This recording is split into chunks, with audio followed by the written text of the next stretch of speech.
Now, if you had 4.9 crores to spend on something, the sensible thing to do would be to buy a house or to put it into an investment. But what if you had everything you actually needed? You had a fancy house, you had a fancy car, a whole bunch of fancy cars, and you wanted a toy that'll just put a smile on your face and nothing else. Well, in that case, there's an alternative: the new Lamborghini Huracan STO.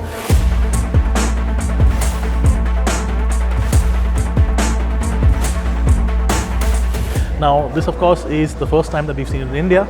As I mentioned, it costs 4.9 crores ex showroom, and that's without actually speccing it up to what this level of spec is. This, of course, a very highly spec'd demo car or display car. It is a right-hand drive car, but it will be going back out of the country soon. It's only here for like the launch. That's today. But I think what I need to do is run you through how special this car is. Now, Lamborghini's always had a very long run with all its cars. The V12 or Aventador, it's now been 10 years since that's been launched, and we've seen a multitude of different special editions. Huracan, same thing. We're now in the facelift version with the Evo. The first generation had the Performante. This is the sort of the evolution of the Performante. If you think the Performante was hardcore, this thing takes it to an absolutely new level. So let me give you some basic run-throughs. This is the widest Huracan ever. This is the most powerful rear-wheel drive Huracan ever. This is by far the most extreme looking Huracan ever, and this is also one of the lightest ones that they've actually made. And all in all, I think this is a future classic in the making.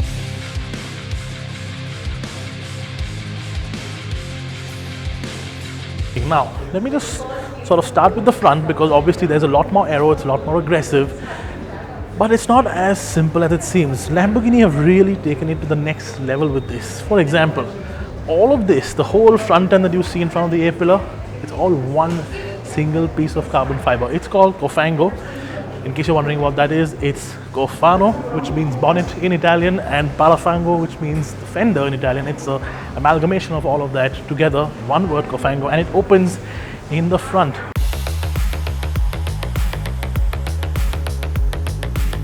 But basically it's a nod back to the Miura, or in recent times to the Sesto Elemento.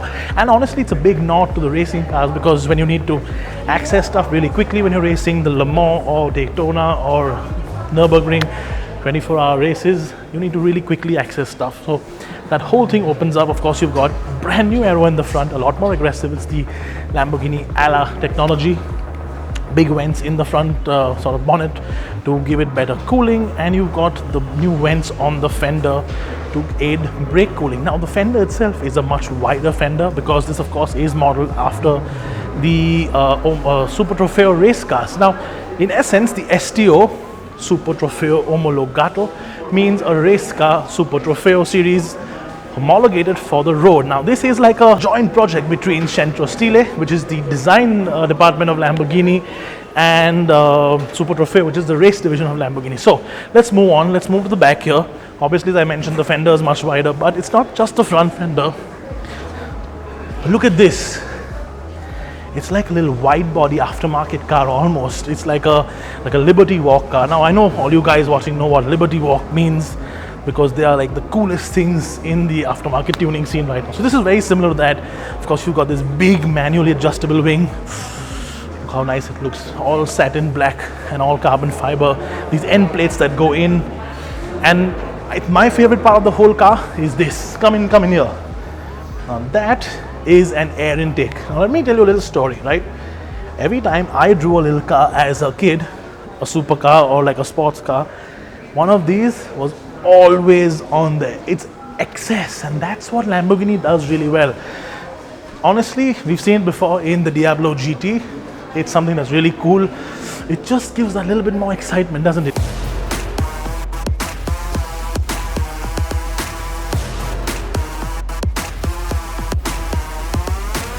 It's not like an air intake, so it doesn't suck in air, but it's just a little vent to cool the engine down. Of course, it's just, I mean, look at it. Look how cool this all looks. And just like the front, this whole engine cover, a single piece, can actually be opened up and taken apart and kept on the side. And of course, taking inspiration from that Super Trofeo race car is that central fin. Now that adds, just in general, it adds dynamic stability on higher speeds, and if there's a difference in pressure, between the two sides, that sort of equates it out. So better handling. Now, obviously, there are other bits and pieces too, like you've got a bigger diffuser, you've got a new exhaust system, which sounds like Mozart and Beethoven having things that I can't talk on video. Anyways, so you've got a brand new diffuser at the back, you've got new exhaust systems as I spoke about, but just look at the girth of this thing. I mean, normally a Huracan would end about here, but just see how much wider this is. In fact, you can actually see the exposed tire back there.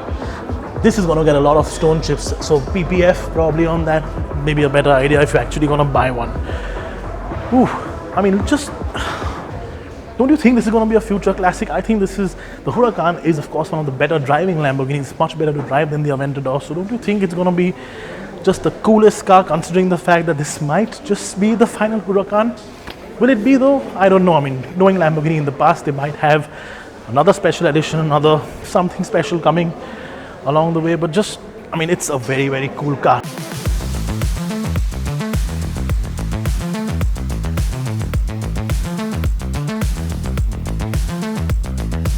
So now that we've talked about how it looks, and obviously it looks spectacular, honestly.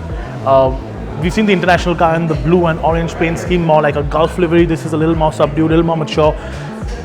Well, mature is it's a relative term, but dark blue and yellow, it looks really cool. I'm not going to obviously say what the colors are because sometimes I do get a mess of it and I don't want the internet to come and completely destroy me.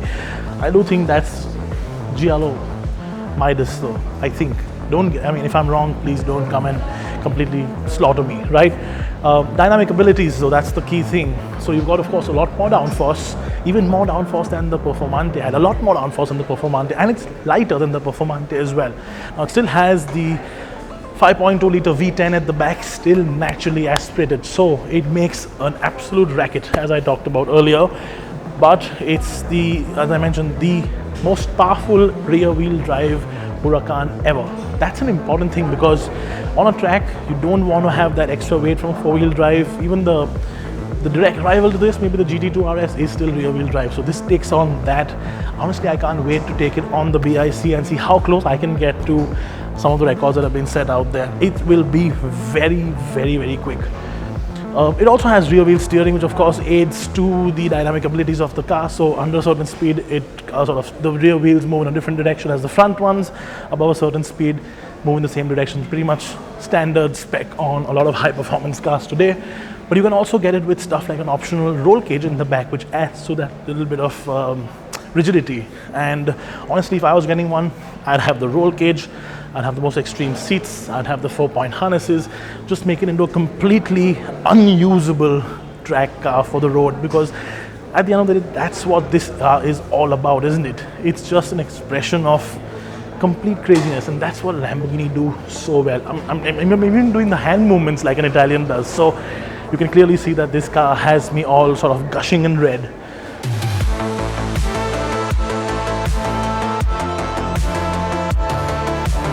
Obviously, we talked about the exterior, we talked about dynamic abilities, and now I'm going to try and get into the car and not look like a complete doofus doing it, because of course it is something that's difficult to get into with my girth, but well, nonetheless. So it is a bit of a squeeze, and the Huracan honestly always has been, but it's also typically very Huracan inside. So it's all very basic, it's all very cool, and all very sort of driver oriented here. You've got the different drive modes on this car, the STO. The STO mode is actually the road mode. That's the sort of the normal mode, the Trofeo. I mean, even sounds cool, Trofeo. Trofeo is of course the track mode, and then you've got Piaggio, which is the rain mode, which is sort of what cuts down the power a little bit, turns on all the aids, and you just have a little bit of an easier driving experience. Of course, you've still got the flip up switch to have the start button exposed, much like a fighter pilot would, to sort of have this sort of firing trigger.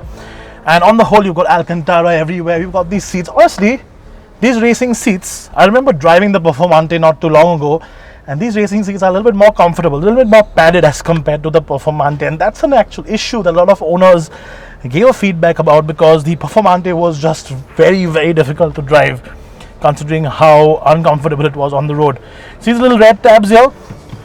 That's weight saving for you. It's the little tab to open the door, and of course you've got raw carbon fiber everywhere. So Lambo has gone back to raw carbon fiber. I love the way standard carbon fiber weave looks. Honestly, I'm not a fan of the forged carbon fiber at all. I think it looks messy, doesn't look symmetrical. I love the way this simple raw carbon fiber looks. If I had a personal choice, I would have obviously had it in gloss carbon, but the raw matte carbon is a very modern, a very current trend that's sort of going on in the automotive world, in the high-end car business. Of course, you've got these paddle shifters that are static, that on the steering column, on the whole Alcantara steering wheel as well, flat bottomed. I can't wait to get behind the wheel of one of this and take it absolutely flat out, because as I said, this thing will be an absolute maniac on the track. So Lamborghini, if you're watching this, shout out if you're watching this, please give us the chance to take it and completely go berserk over a weekend, because I think I need a little bit of STO in my blood. So that's it. That's the sort of wrap up of the Huracan STO. I'm going to try and get out now without banging my head on the top. There we go.